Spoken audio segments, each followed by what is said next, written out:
I call to order the regular Board of Education meeting, December 11th, 2018 at 6:31. Stand for the pledge. Pledge allegiance to the flag of the United States of America and to the republic for which it stands, one nation, under God, indivisible, with liberty and justice for all.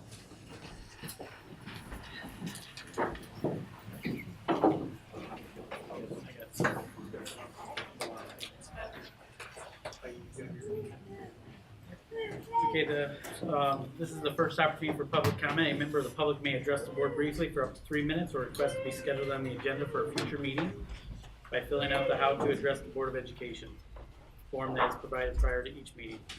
Please note that the Board of Education members will not respond directly to public comments.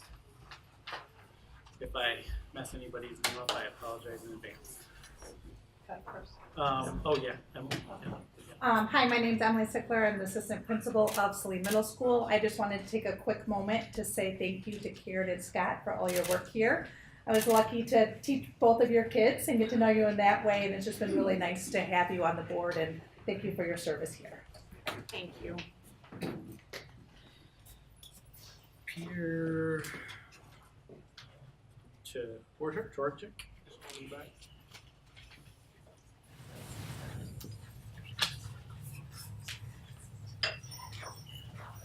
Hello, pleasure to be here. My name is Peter Torek. I'm a parent in Dexter Schools, and I'm here to support the I Am Jazz Rings. My son is transgender, and for the past several years, we've been actually speaking with his classes about what it means to be transgender. He's in 5th grade right now. And just a couple weeks ago, he did speak to his class. And it's kind of an amazing thing, because kids get it. Kids get it. In fact, what happens is they understand my son, and then they start thinking about their own differences. That's what's happened every time that we've spoken to his class. And we've been doing this since 2nd grade. So I thank you for doing this. I was a little surprised at the responses that we saw, because what you're doing is best practice. And I've been trying to find a way to keep my son alive for the past 10 years. And what we do is we figure out what are the best ways to make sure that he can survive and thrive in this world. It's not perfect. There's a lot we don't understand. But that's what best practices means. It means we do the best we can.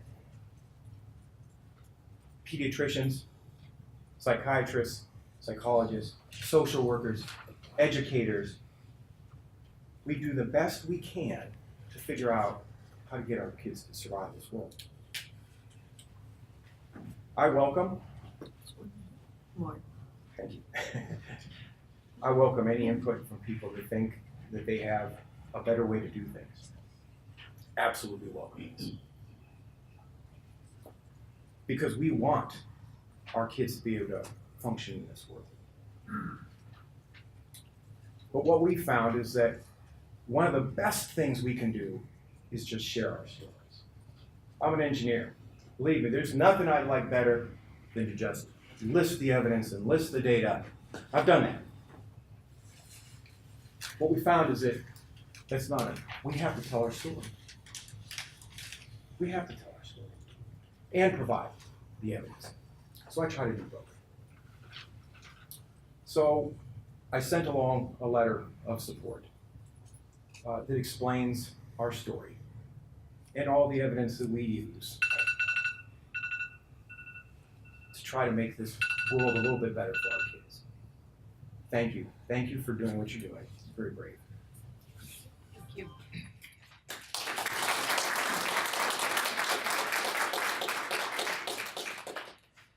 Next, Lisa Slauson.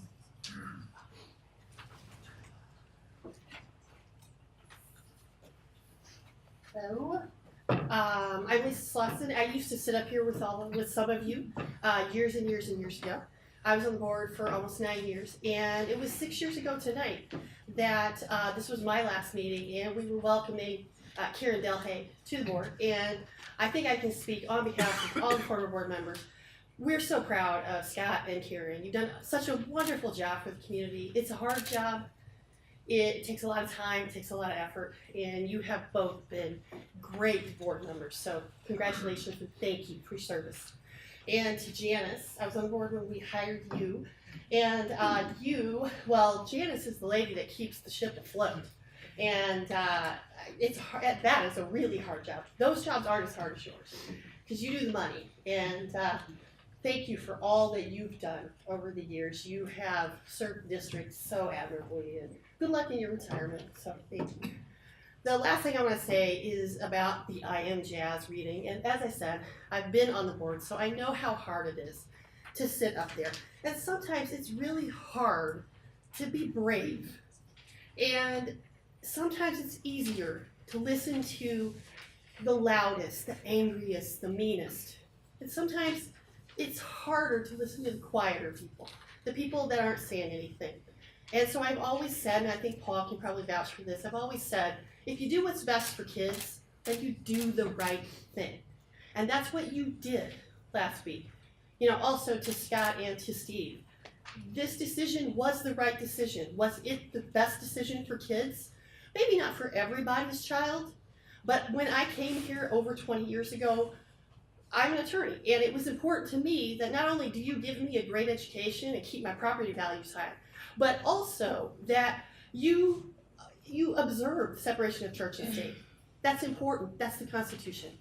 And that's what you did. My kids are well-educated, fine young people. So thank you. Thank you for that decision. It was brave. Thank you.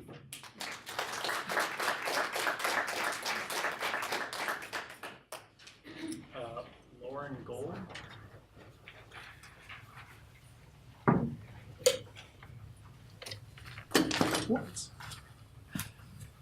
Hi, thank you for giving me a chance to speak today. I'm a pediatrician in the community and a proud mom of 3 students at Saline area schools.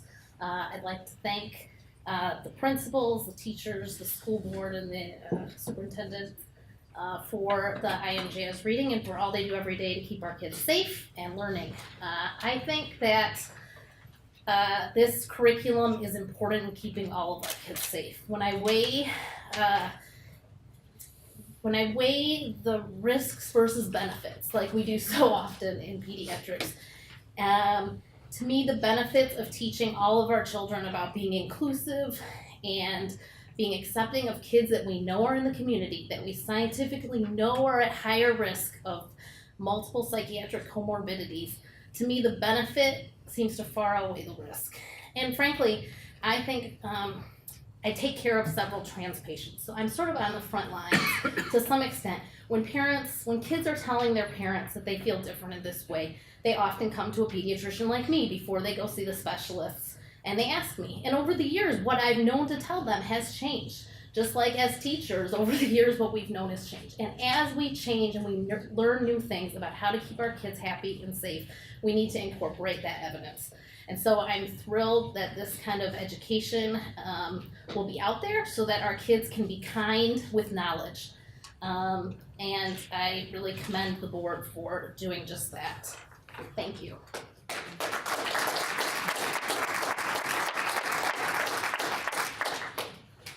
Darcy Berwick.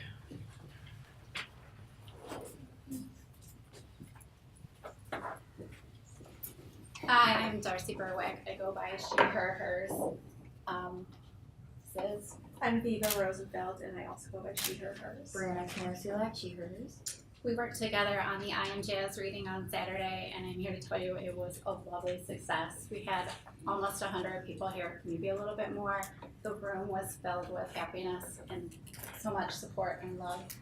And wanted to tell you that your kids, be they in the elementary level or the middle school or the high school kids who showed up, all did such an amazing job speaking publicly and showing what a great education they're receiving here in Saline schools. And I think Brianna is from Uproar.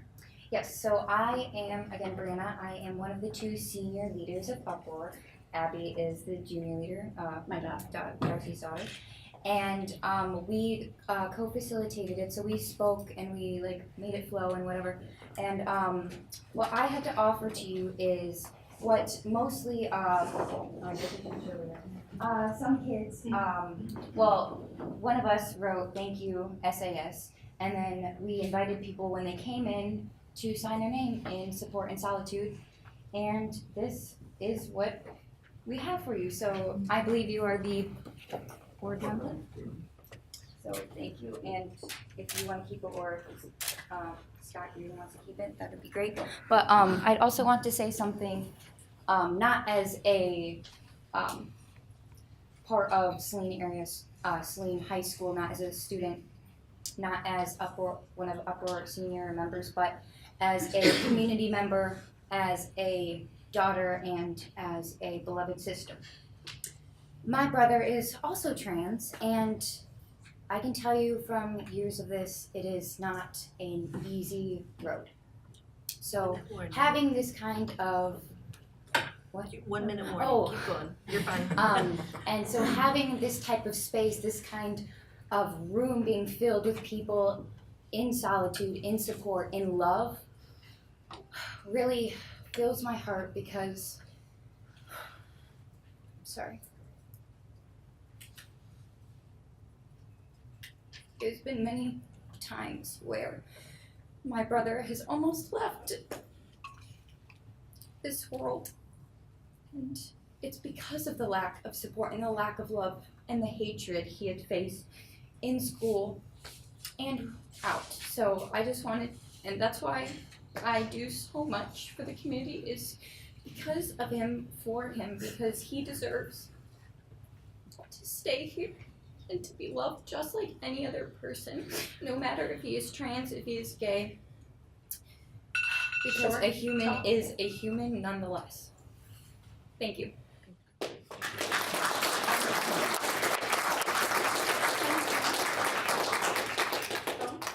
Someone's phone? That's mine. Oh. Angela Olson?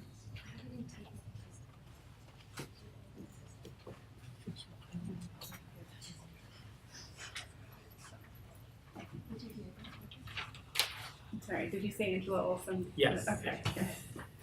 I am Angela Olson. I have a student at the high school who wants to speak shortly as well. So I just wanted to be brief and say thank you again for going forward with the Iron Jazz readings. I was at the event on Saturday as well, and it was not as touching as what Brianna just said, but it was really a really great experience. So thank you again for doing that.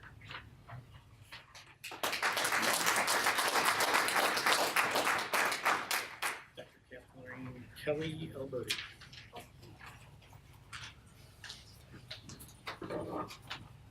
Hi, my name is Catherine Kelly Alberti, and I just wanted to thank the school board for this opportunity to let you know that as a parent, we hold you accountable. We hold you accountable for leading our school through changing academic demands and changing cultural awareness. So I wanted to publicly thank the school board for your leadership. My spouse and I moved to Saline in 2001. We were met with warmth, we were included, and our children were included as they should be. We're a biracial couple, and we have a blended family. But the school board has created this environment. The teachers, the administration, you've created an environment where everyone's valued, everyone's included, and respected. And I wasn't able to come to the reading on Saturday, but I just wanted to lend my support to programs like that.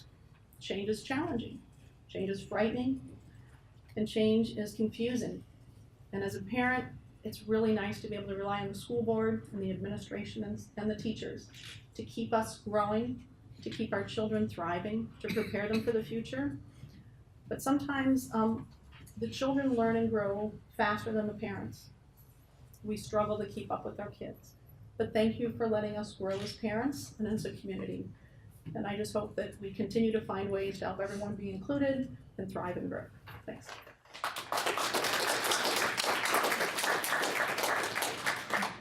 Michael Rodriguez.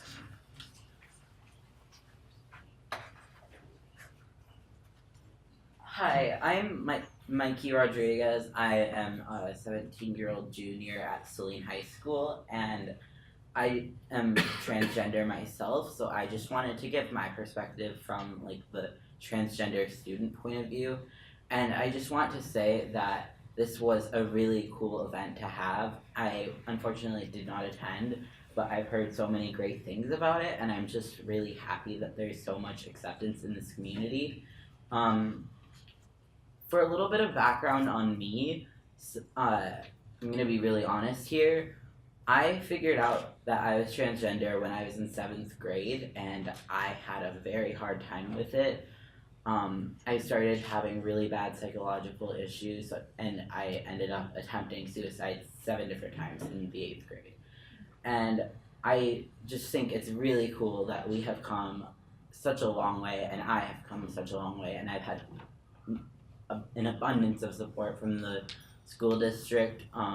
Like as soon as I came out to the school, all of my teachers were on board. Mr. Raff was helping. I was able to get my name changed in Power School before I could even get it changed legally, and I just think that this was very cool, and I'm really happy that there's so much support and positivity within this community, and I hope we can continue as a group to grow. Thank you. Thank you.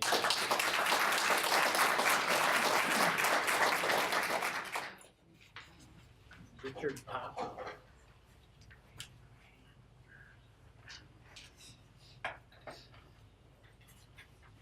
Hi, my name is Richard Pop. It's nice to see you all here. So it is hard to be brave, and I am speaking on behalf of several families that we were actually against the book I Am Jazz. Now, this isn't a debate of gender dysphoria, and I appreciate you taking notes. I'm also an engineer, dual bachelor, very successful business, doing very well. I think that has nothing to do with the topic at hand. But the stats are not there, the information, the statistics behind K through 5 being taught this ideology is just not there. And I hope each one of you have done the studies, the proper research before presenting this book. It's not there. I've done the research. I've listened and contacted people that have done the research.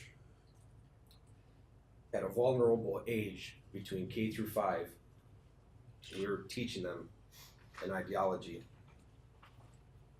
If there is separation between church and state, that's good. But also let there be a separation between ideologies, or at least properly present before reading the book so the parents have a moment to educate their children. Now I know there was a newsletter, it was put there somewhere in a newsletter, but for such a sensitive topic, maybe more attention should have been given. There's no debate, gender dysphoria is a thing, absolutely. But at the age K through 5, you know, my younger children, think about it, think about being a child. 1 minute, Morgan. 1 minute, thank you. You know, I think of my younger boy wanting to be a dinosaur, okay, T-Rex, K through 5. And for that week, guess what, he's T-Rex. But the second week, he's not T-Rex anymore. Now, it's a very basic analogy. But at the age of 18, 98% revert to their normal gender. The data's not there. We need to be sensitive also to the integrity of the minds of a child, K through 5, and reap what we sow. If this is what we're gonna go do and teach them, you know, reading the book I Am Jazz and the colors, I just think of my boy loving the color silver. All of a sudden he's gonna start questioning himself because he's so vulnerable. What if I'm a girl? Now, I'm being very straightforward, and it takes bravery, and you know, there's a lot of people in support of the other aisle, but I hope everybody here in front did the proper research. Gender dysphoria is a thing, there's no debate. But I do not support several families, and we can provide those names if you like. Do not support the book I Am Jazz. Thank you.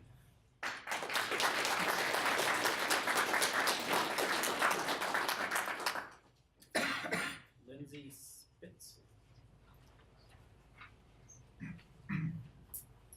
My name is Lindsay Spitz. I have a 6-year-old transgender daughter who goes to Woodland Meadows.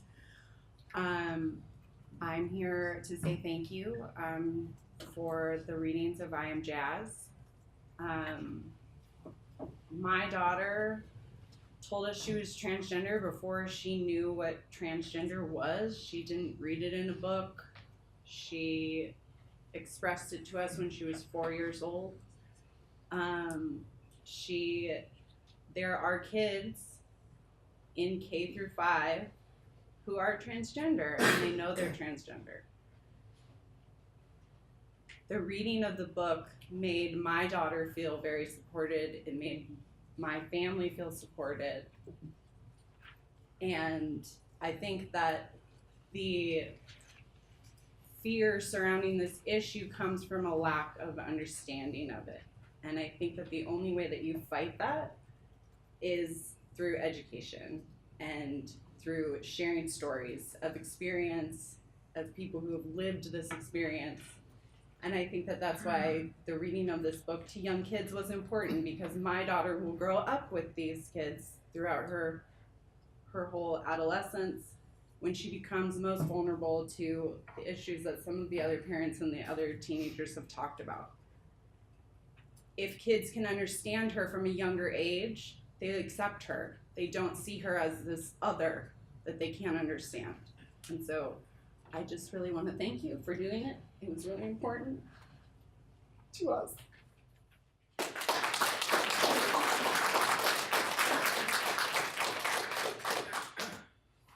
Michelle Tetrick? Okay. I have trouble spelling it too. No worries. My name's Michelle Teichert, and I am the mom of a 6-year-old who goes to Woodland Meadows. And I'm here to actually express some dissatisfaction with the I Am Jazz reading.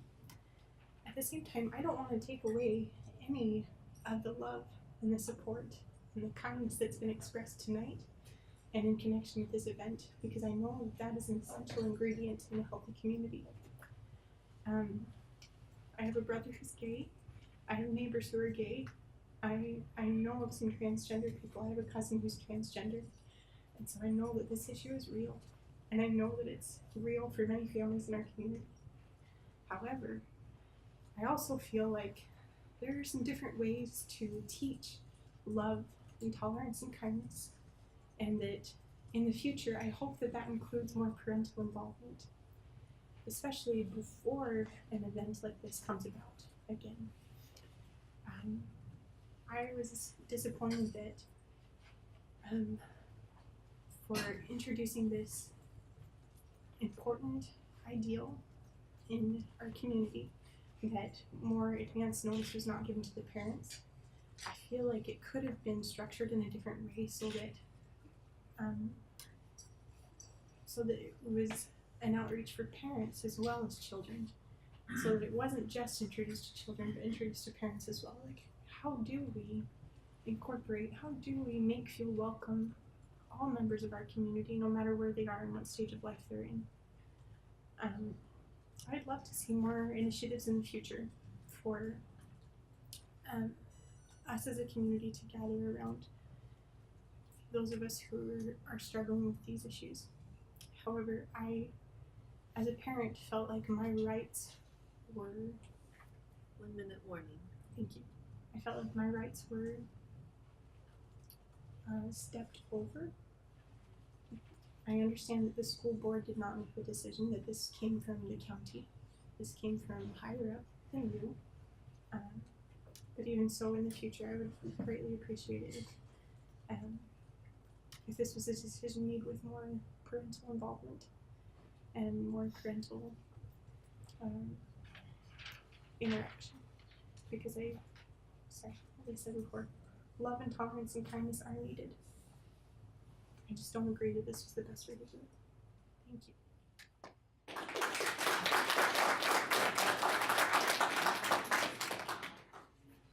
Raylan Davis.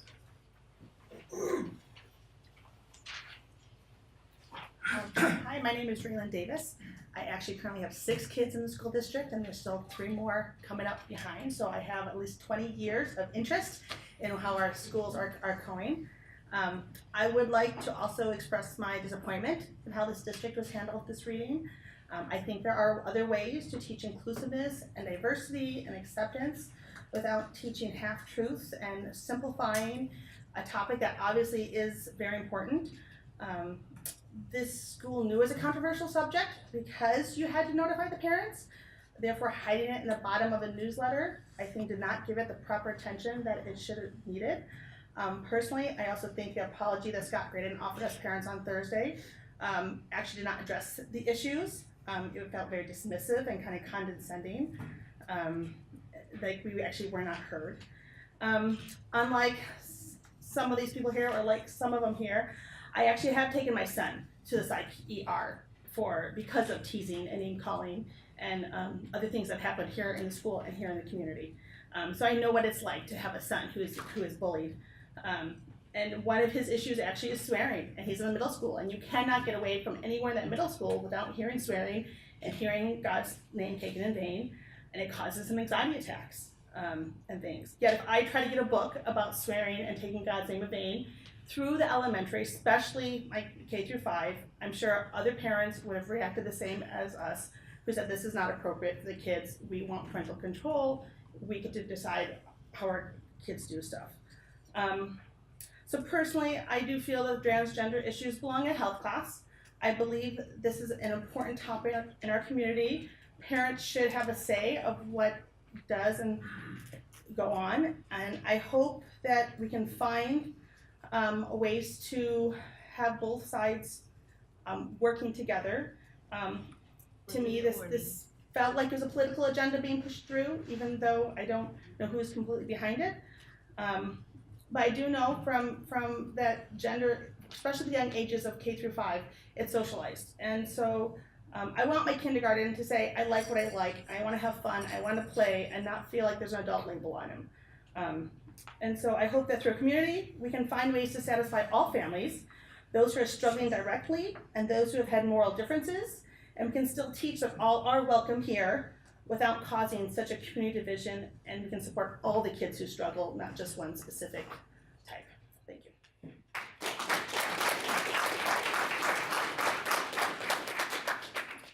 Tom Frederick. Don't start the clock. I had a hard time getting through it in 3 minutes and 30 seconds.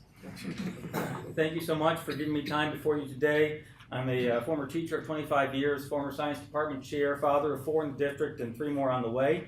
It's my strong feeling that the process for the I Am Jazz event that was followed to plan it, prepare it, and present it to our children was rushed, ill-timed, and carried out with recklessness and lack of prudential judgment. Dare I say dismissively and usurping parental authority. Parents were alerted in a blast email 1 week prior to the event. Information was scant. The event was flown under the radar. As my wife and I did research, we quickly concluded that this information was not what we wanted to discuss with our young child in a forum that did not include parental input and advocacy. We began a dialogue with our building principal, asked for options to opt out, did not get a final detailed option for opting out until 12:49 p.m. on Thursday, December 6th, with a note stating, please complete the opt-out form by 9 p.m. this evening. In light of these information deficits, we chose to keep our daughter home from school. I believe the district knew what can of worms it was opening, and this is evidenced by making a video showing the elementary building principals giving a promo of the event, announcing that social workers would be available to speak with our children if necessary. My first reaction as a father was, why is the school planning an event that may require students to be driven to social workers for guidance? The lack of planning and foresight on the part of the district caused a molehill to become a mountain. Social media lit up with questioners and cheerleaders. A petition was circulated asking the district to consider parental concerns and postpone or rethink the event. That petition garnered over 1,600 signatures in 4 days. Some parents sought legal recompense. The district responded with a curt apology for poor communication, but trudged forward with their original purpose. Approximately 100 students in each elementary building opted out of the event, and absentees were much higher than a typical Friday. It didn't have to be this way. The confusion, frustration, and consternation of community members and school officials could have been avoided. After dialoguing with several other concerned parents and school officials, I sent a thoughtful and respectful letter to Scott Graydon and Steve Lotch asking several questions to help me better process and understand what happened, and hopefully prevent it from happening again.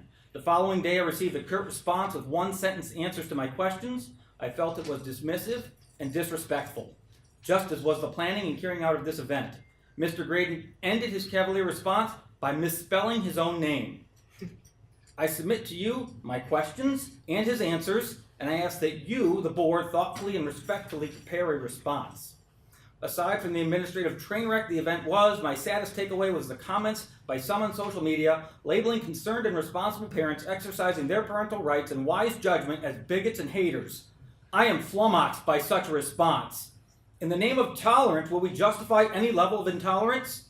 In the preview to the I Am Jazz video, the co-author Jessica Herthel beams. The message you are spreading about inclusivity and unconditional love to all of your students is commendable. Well, I stand before you today to remind you, and all of us, that all means all. Thank you very much.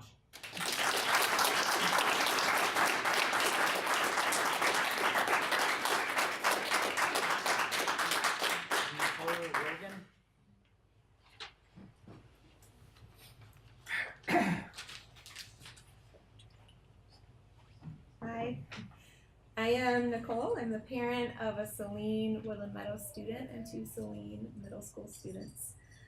Last fall in 2017 was our first year in the district.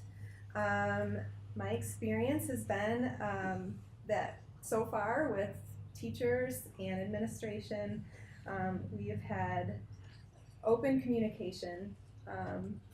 When my children participated in the sex ed program last year, we were given months in advance. There was a parent meeting, with maybe over a month in advance for parents to come to view the material. We got all the handouts. The educators were there that were going to be teaching the sex ed course, were there to answer our questions. We were also, Laura Washington opened the meeting and told us about what would be covered and what would be not. Parents were given the opportunity to ask questions also, and the staff was very clear about what kind of questions they would answer and what type of questions would be directed back to parents to answer. And I felt very honored in this because we were given a lot of time to go over the material with our children before it happened in the school, to talk about it with 3 kids times 3 sports times 3 seasons a year. We're very busy. Our practices go till 8 p.m. and then you pile in games. We needed that time to have those discussions. Last week I unfortunately didn't read the email that was sent on November 29th, but I did read the email regarding I Am Jazz on December 4th when it was sent. I did email my teacher, my son's teacher, and ask if I could talk about it with her, or ask some questions. She directed me to communicate with Michelle Chekowitz. My husband called twice on Wednesday just to ask questions about what time of day this is happening. We just had a lot of questions. She was not available either in the morning or in the afternoon. So I went in Thursday and thought, I'll just wait and try and catch her when she's not busy. I learned that she actually wasn't in the building and was away at a conference. I guess I would like to suggest that 1 week isn't enough for administrators either, to talk about this sensitive topic and prepare it well. I also felt conflicted, honestly, because I don't know a lot about the LGBTQ community. I went to the Social Upward program that was put on this weekend to learn more, to meet students. But I just felt like I didn't have enough time to be able to have a discussion with my child. And I felt conflicted because now there's going to be this happening, and transgender students were going to witness people walking out in a sensitive topic. So, thanks.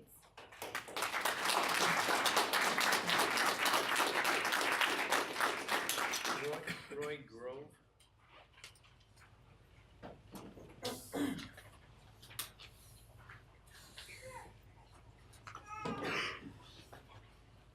I have two students in the Saline School District, and I'm here today not to bash anyone. I am extremely disappointed in what's going on here.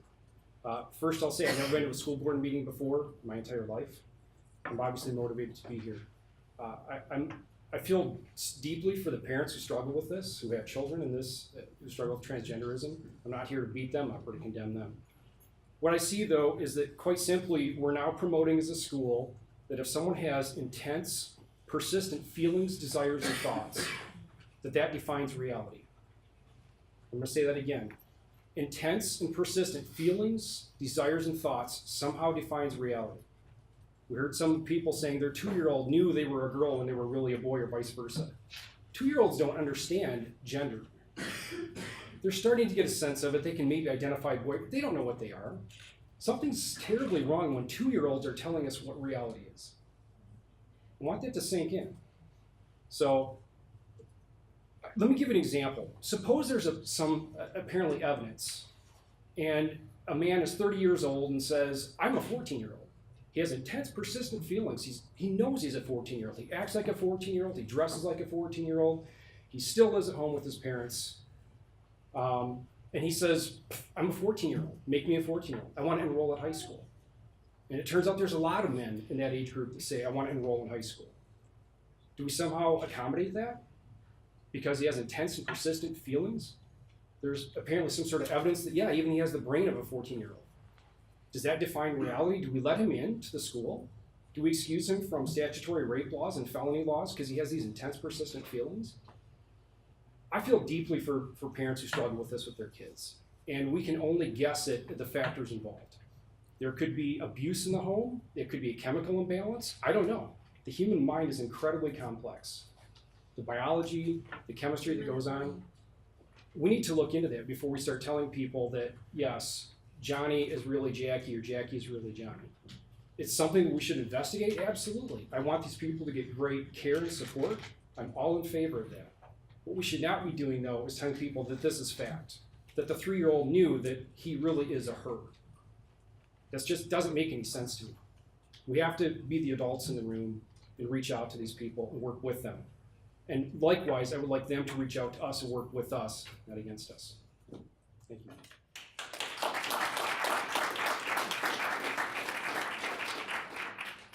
Kyle Shields.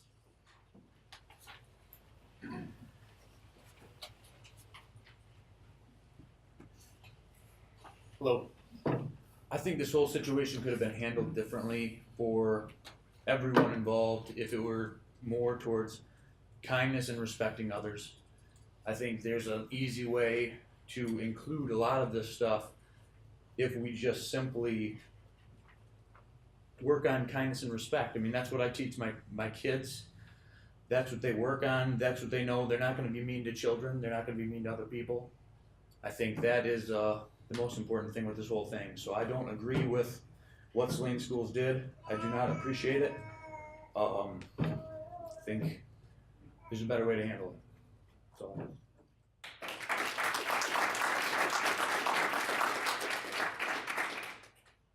Is there anybody else? Oh, okay.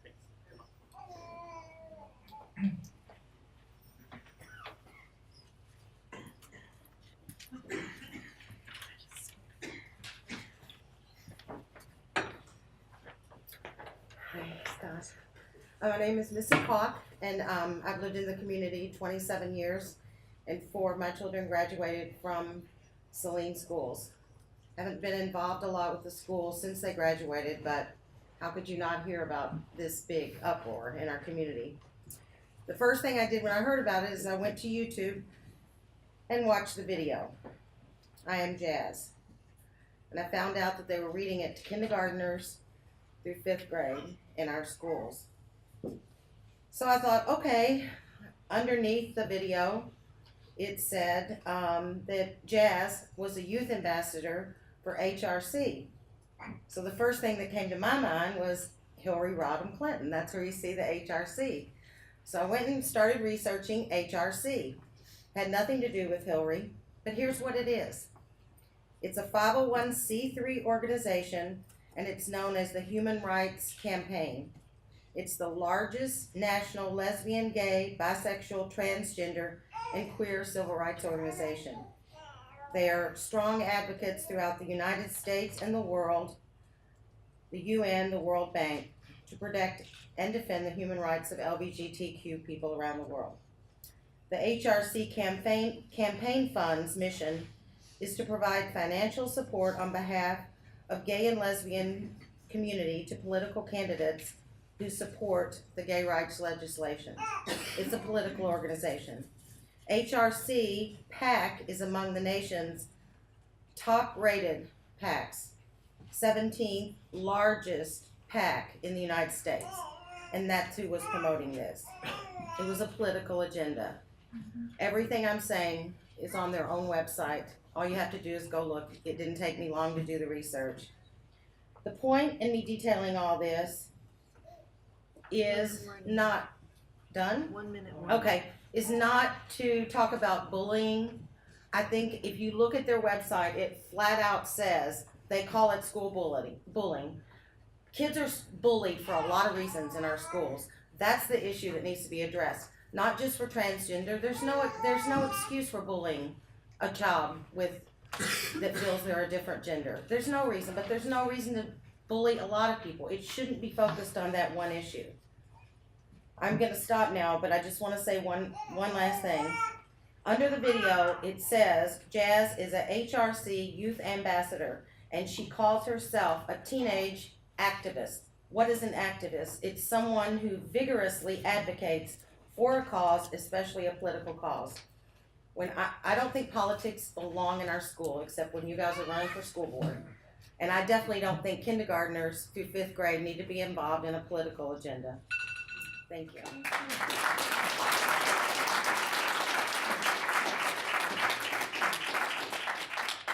Laura Saline.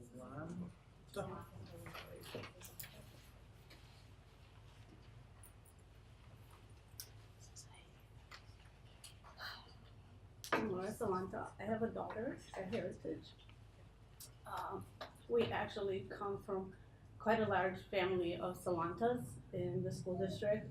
I work as a substitute teacher in the school district. I am a former educator, and I want to add my voice to this disappointment of what happened on Friday. As a concerned parent, I do feel with the students who are struggling with their gender identity. I know there are students in the elementary schools who are transitioning, and I know it's a struggle and my heart goes out to them. However, as a parent, I am concerned for my own daughter, and I think as a parent, I am responsible to teach her what a transgender child is. It is not the teacher's or the school psychologist's responsibility. I believe that the school needs to teach kids math, reading, writing, science, all of the things that have to do with academia. Nothing that has to do with, someone's gender identity.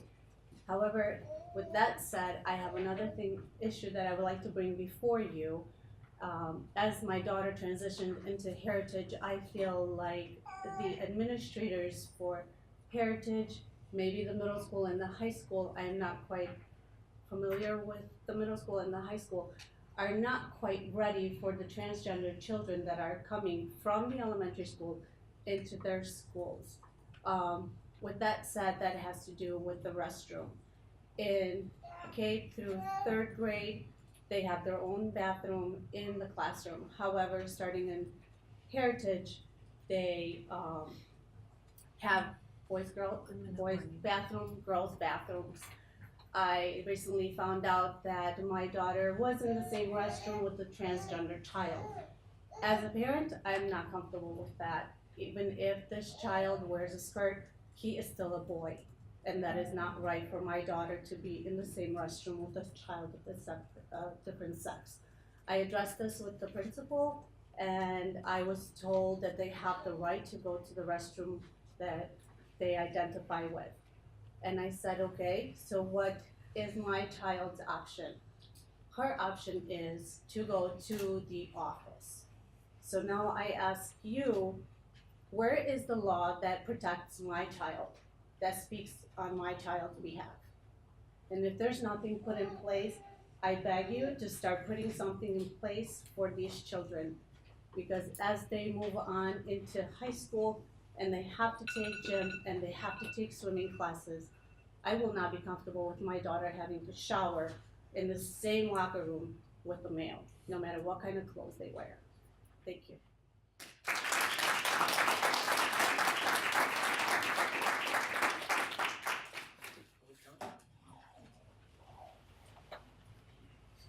I'm Adam Davis from Troop 400. I brought my patrol so that they could see what the Board of Education does and engage in citizenship. And we want to thank you and everybody else for participating. We're leaving not because they aren't absolutely thrilled at the idea of staying for the rest of the meeting, but because of time. But we wanted to ask the board if you could take into your agenda or maybe via email if it would be possible for us to perform the flag ceremony at a future board meeting. Thank you very much.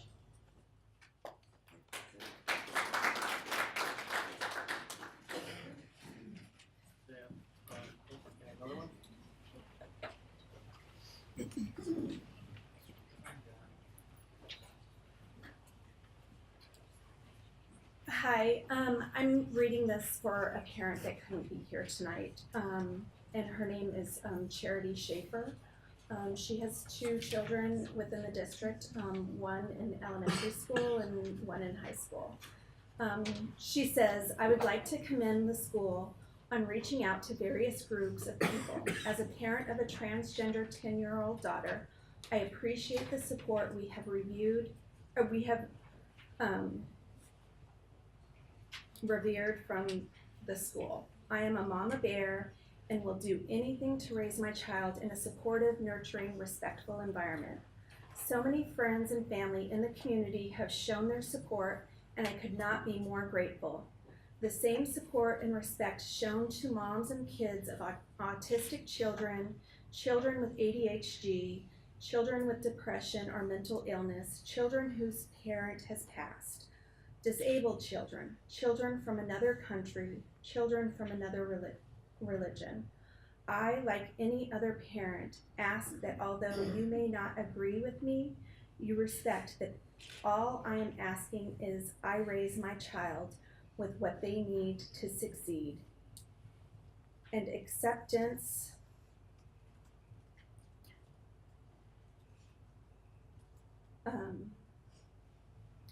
to let them grow into who they are. To grow as a peaceful community, we need to educate each other. We need to listen to each other's needs. We need to be the shoulders for each other and our children. Thank you, school board, for standing with us in this journey. Charity Schaefer.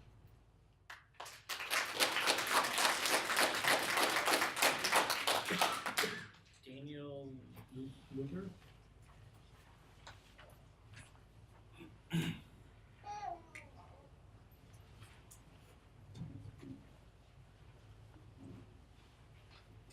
Oh, there's so much I want to say, but I'll keep it nice. Leave the kids alone. Elementary school, no other school districts but one of the elementaries in Ann Arbor did it. It's not content for young kids. It's more likely to indoctrinate a kid to try and think and experiment with these things, which could lead to a suicide. Do you want to create kids that have gender dysphoria because you're subjecting them to things that are beyond their age level? It's not appropriate. You very well might have a child die from suicide because suicide rate is 50% for people with gender dysphoria. You don't encourage people with anorexia to get liposuction. You don't do that with any other issue. It's crazy to consider putting 5-year-olds, I got a 6 and a 7-year-old, to have them into school being taught about sexualized things. It's the reason why it's been traditionally that you don't start sex ed until middle school. I don't know why that's a hard thing to figure.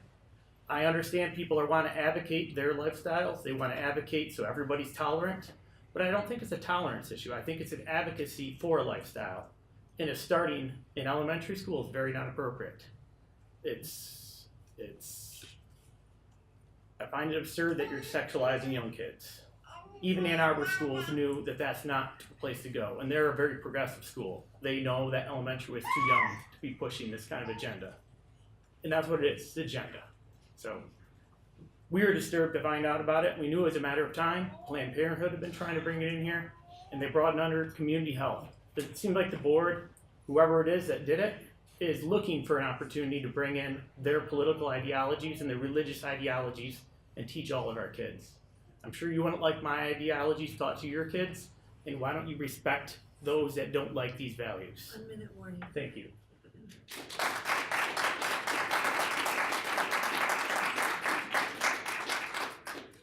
Janine Jacobson.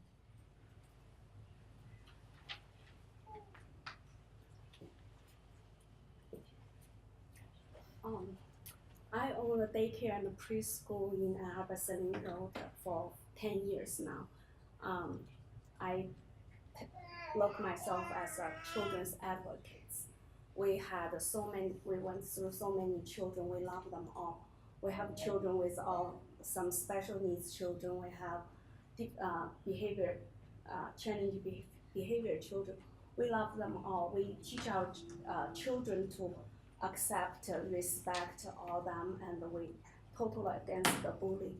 But I know the children at this young age, they don't have the gender concept yet, not formed yet. We don't want to teach them to question their own gender, to question their own self. So I think this is extremely inappropriate to introduce MTS to the elementary school. That's all.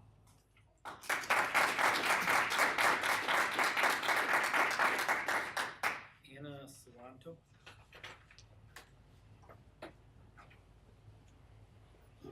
I am a parent of a 9-year-old that's in public school for the first year, this year. We were in a different district. We moved to Ann Arbor, to Saline, because the schools were better. We never had to encounter this issue. And I think it's a huge problem when you get to ask the principal when is whatever book or show is going to be shown on the school that we heard through the grapevine. She says, oh, tonight at 8 o'clock. We're going to send an email to inform all the parents. It is absolutely crazy. I don't dislike anyone. I teach my children to love everyone the way they want to be loved and treated. It is not the school responsibility to tell my children how to behave, how to like someone, how to treat someone. It's the school main important thing is to teach the children math, science, how to succeed in society and be given back to the society. It's not the school responsibility to teach them about gender. My 9-year-old asked me, what is transgender? I don't think this should be told to the kids by the school. I'm supposed to do that. I chose to keep my child home from school on that day because I didn't like the alternative to go and sit in a room that everybody else is going to be sitting and then thinking of what are they seeing, what movie are they going to, and then kids go back and they talk about it. And they have different ideas, they have no clue what they are talking about, and they talk about themselves. This is crazy. I work as a medical professional person. I see the consequences of people that are transgender. It is sad, it is deploring, it is very lonely place, and I hope you guys pay attention to all the people that bring this to you. It is not your responsibility to teach the children sex education. Let the parents do it. Let them get acquainted with the world, how it should function before someone else tells them their agenda. Thank you for your time.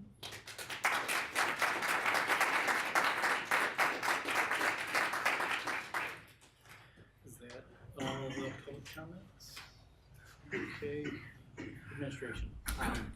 My only comment was related to extracurricular activities. It's a busy week and 2 weeks coming up. Our music programs have a concert just about every night. So hopefully people can make it up to high school or middle school.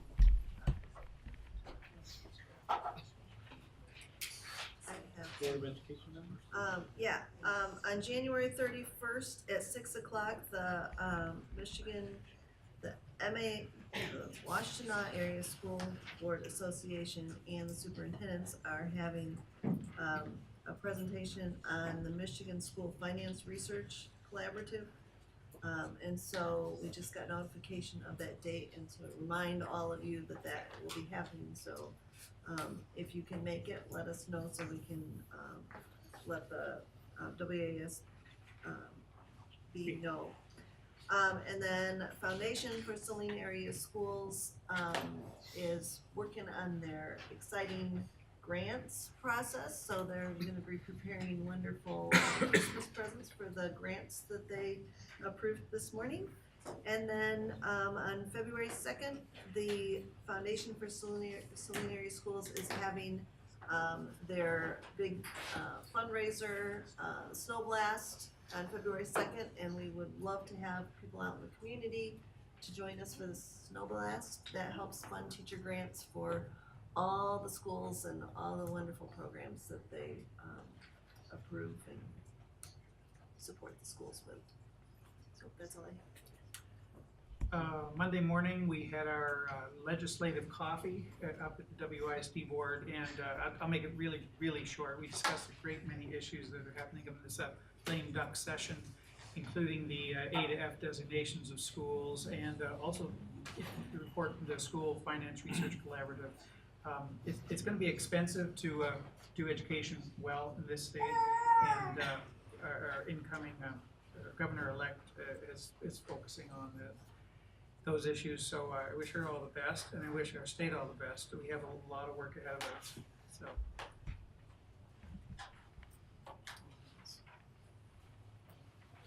Okay, can I have a recommended motion to approve the agenda as printed? So moved. Support. All in favor? Aye. Opposed? Hearing none, motion carries 7-0.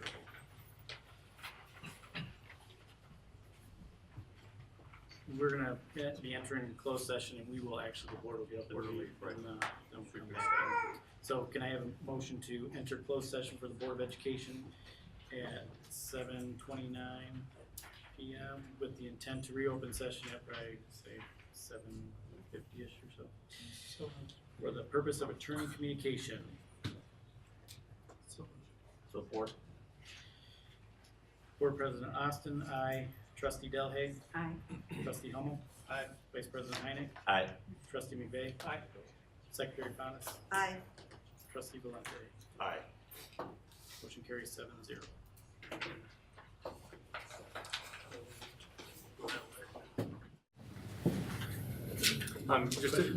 The resolution, particularly for the community members here, we are talking about the approximately 4 acres on the northeast corner of Industrial and Michigan Avenue. And the resolution as written authorizes me to execute a land purchase agreement. So we're looking to do that. We've been obviously in communication with our attorneys on this issue for some time, and we'll be moving forward. All in favor? Aye. Opposed? Hearing none, motion carries 7-0. Can I get a recommended motion to approve the 2019 Board of Education meeting dates as submitted by Superintendent Grady? So, support.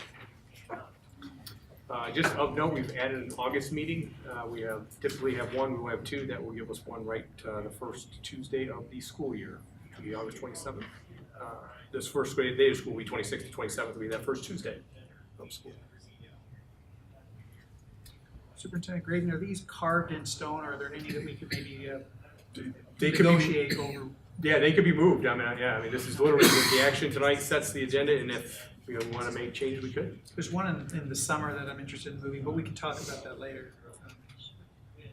I didn't get my perfect attendance award this year, and I'm a little ticked. We have to make some adjustments to the calendar. All right. All in favor? Aye. Opposed, hearing none, motion carries 7-0. Again, recommend a motion to approve the board stipends as for 2018 as submitted by Superintendent Green. So moved. Support. Any questions on that? I know Michael didn't get his perfect attendance, so. Well, it was even worse because you had Gonna that, hit you in the we pocketbook. had a budget meeting at the same time as the other one. And Right, yeah. And that's the one I had to miss, so I got double dinged. That's okay, I'm learning to get over it. It's always next year. It's my issue. Okay. It doesn't sound like you are. I'm working on it. All in favor? Aye. Opposed, hearing none, motion carries 7-0. I need to recommend a motion to accept Superintendent Graydon's evaluation rating as of effective as submitted by Board President Austin. So moved. Support. So I know we met in closed session a couple meetings ago, and we did the MASB approved superintendent evaluation form as a group, and the result of that gave Superintendent Graydon an effective rating for the 2018 school year. So we appreciate your good work. Thank you. And Yeah, thank you. Thank you, Scott. All in favor? Aye. Opposed, hearing none, motion carries 7-0. I would recommend a motion to approve this high school new course adoption as submitted by Assistant Superintendent Lodge. So moved. Support.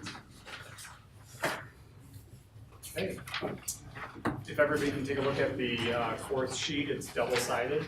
So Mr. Rapp and myself are gonna go over these proposed courses and then take any questions that you might have. Before we begin though, we do wanna point out that our goal of allowing teachers to submit new course proposals is always look at more engaging options for our students, because we do feel like it's very important for our high school students to have voice and choice in many of the courses that they're taking.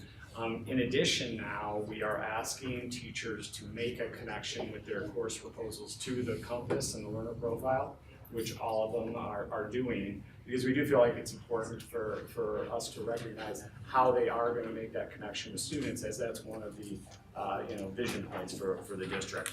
In addition, we've looked at removing some courses from the course catalog this year because of the fact that there are classes that haven't run for the last several years. We want to make sure that we streamline those options out and bring in some new options for students. In addition, you're not seeing new blended learning courses in here, because that's not really a new course, it's a new method of delivery.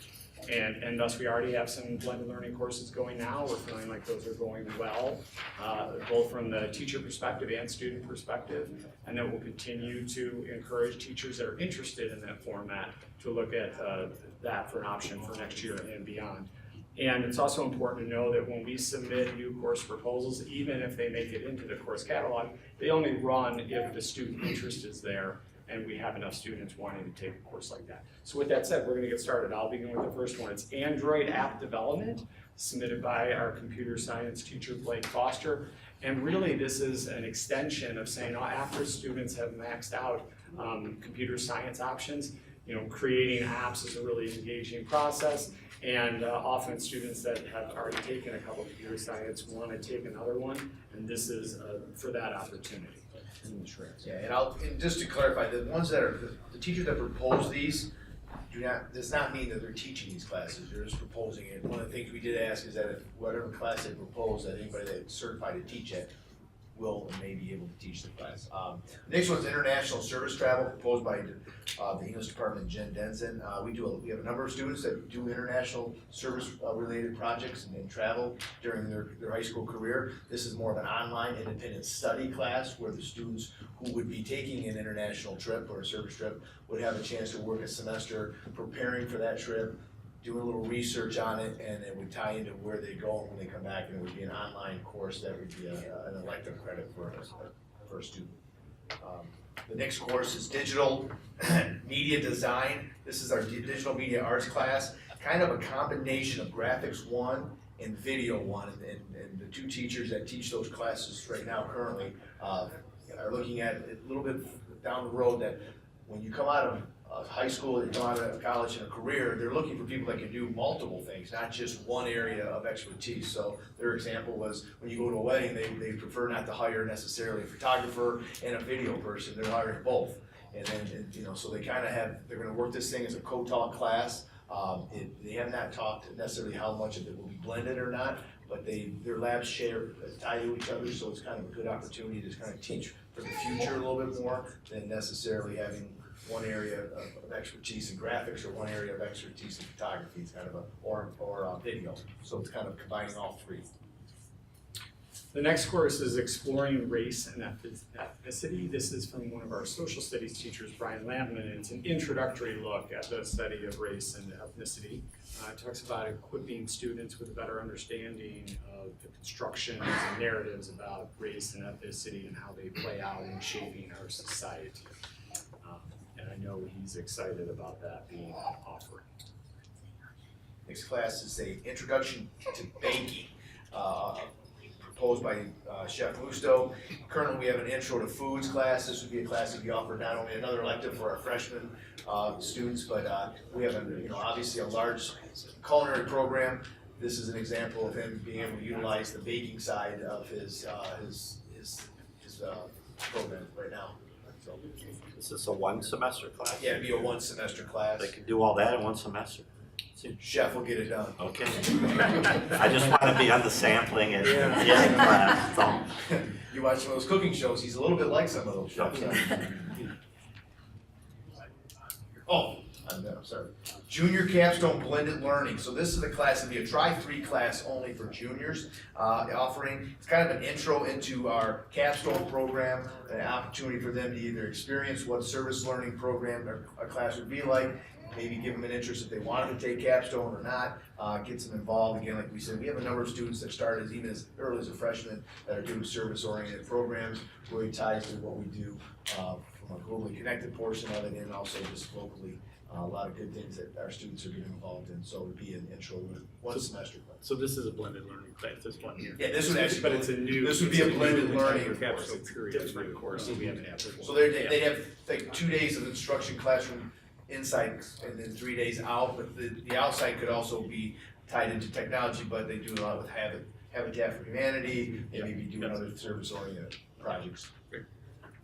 And the next one on the list is the physics of sports from our current physics teacher, Corbin Brown. Always looking for different ways to engage students in science. This would be an elective or third science credit for many of our students.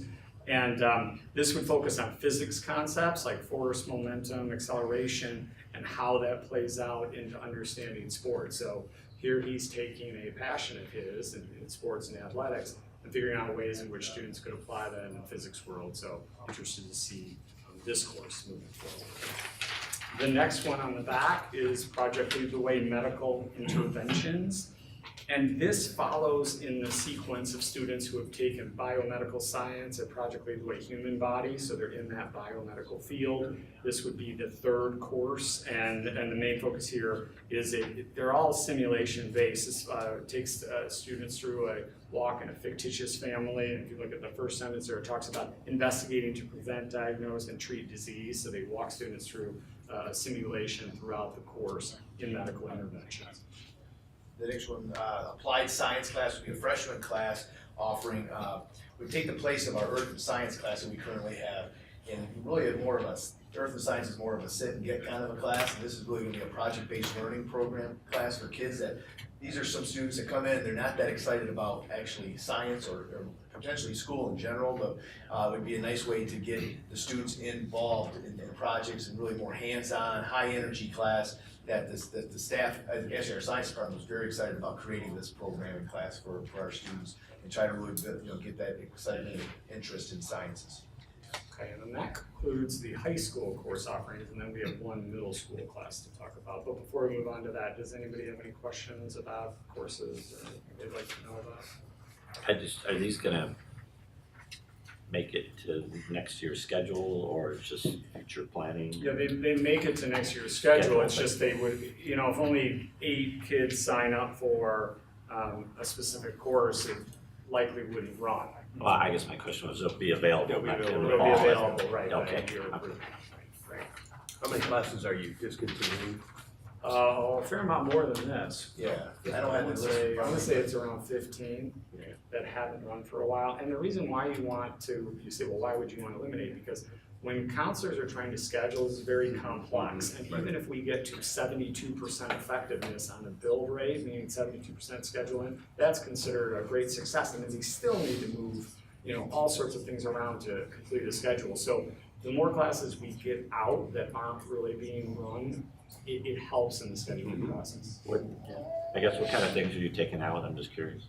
Well, like this just here would be like our earth science class would be removed. We're looking at the graphics one and the video one class because they're kind of merging the two together. We have a class that was proposed a number of years ago, 5 years ago, about ancient Greece, which was proposed by a teacher who proposed it, approved here, left. New teacher came in, had no curriculum, taught it. He left. New teacher came in, taught it. So that's a class that hasn't run successfully because it hasn't been. There's really never been a movement going. Right. So there's a number. We can be probably 5 years later. Yeah, we have a number of other specific classes that just haven't run. I think it's awesome to see the relevance of these courses that you're looking at. It certainly looks at where kids are going in their career paths and the types of learning that they will be doing and, you know, the interests that they have, giving them more relevant experience, and I appreciate that. And I really do think our teachers are thinking about that as they're designing these, really kind of thinking of the relevance, which is a good point. Steve, it also sounds like you're building on courses that we've had recently, the biomed class. Right, Is to this try to the complete that cycle. medical intervention, is that building on All that? part of it, yeah, it builds on, and then in theory, there's a capstone biomedical course that could be run that following year for kids that are really interested in that biomedical track.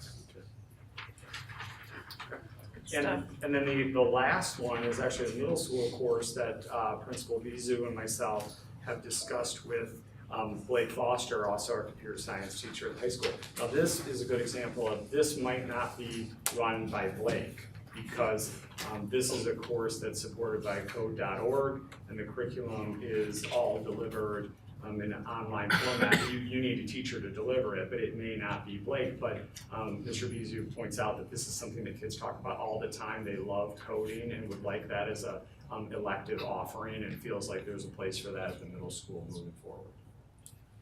It's called Computer Science Discoveries. The other thing I want to comment is it seems like these richer technology STEM sort of classes are really supporting what companies are saying they want their kids to have for skills. And so, again, thank you.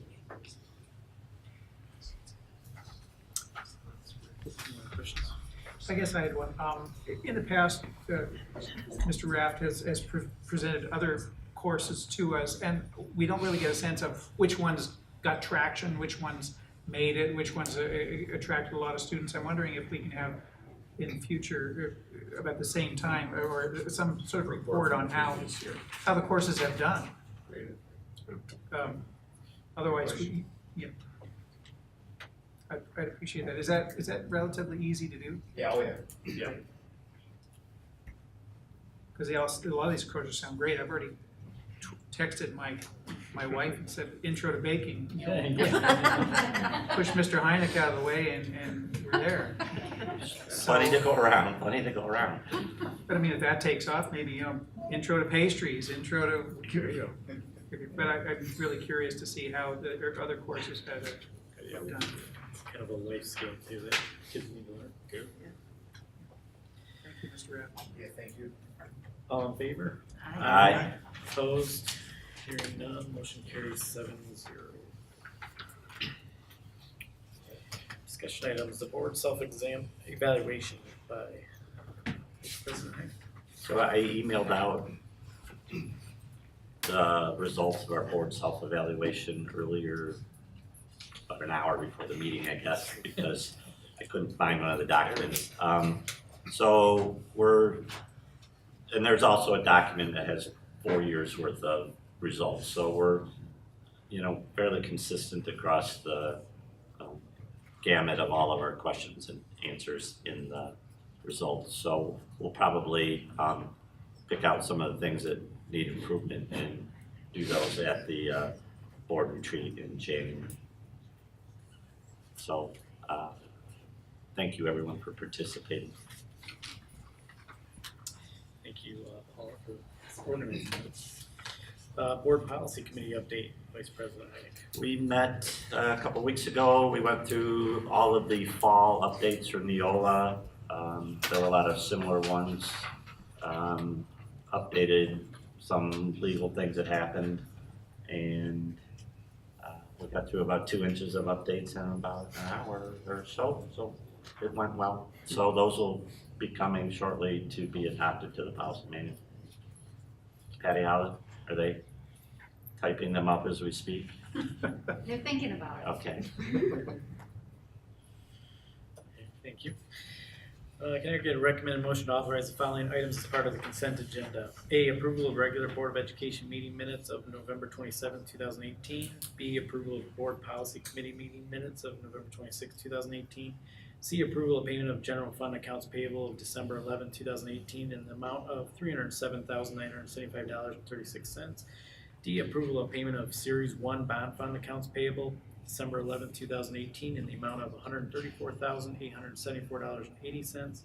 E, approval of payment of Series 2 bond fund accounts payable of December 11, 2018 in the amount of $32,760. F, receive and file December Curriculum Finance Human Resource Report. G, approval of early graduation requests as submitted by Superintendent Graydon.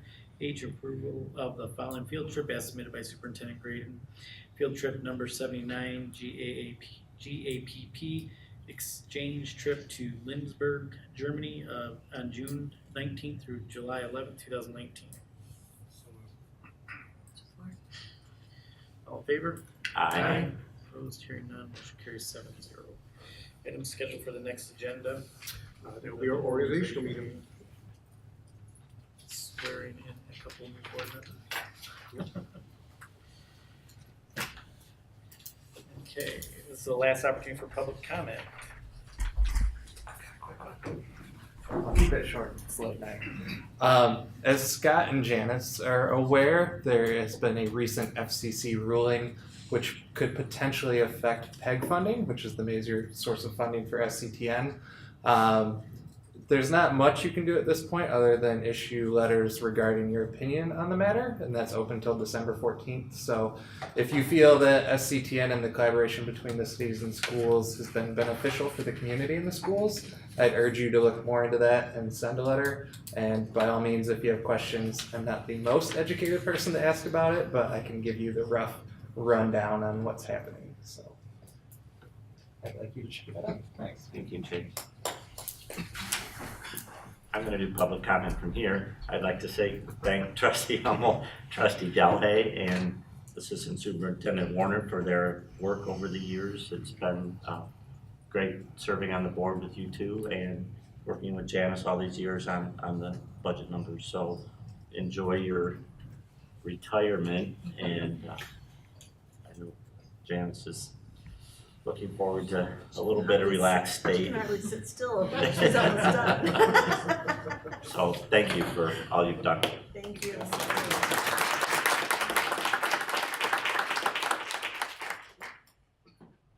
I just say something really quick? I just wanted to say thank you to my fellow board members, to the administration and all the staff.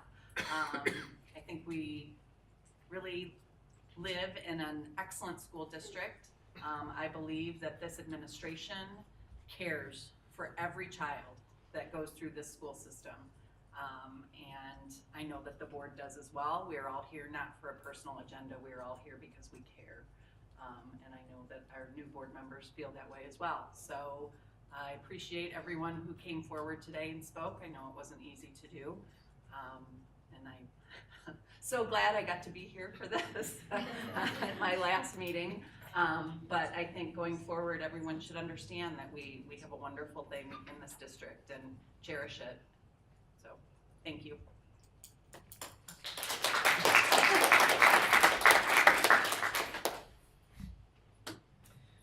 Okay, the next Board of Education meeting will be held on January 2019 at 6:30 PM at Liberty School Board Room.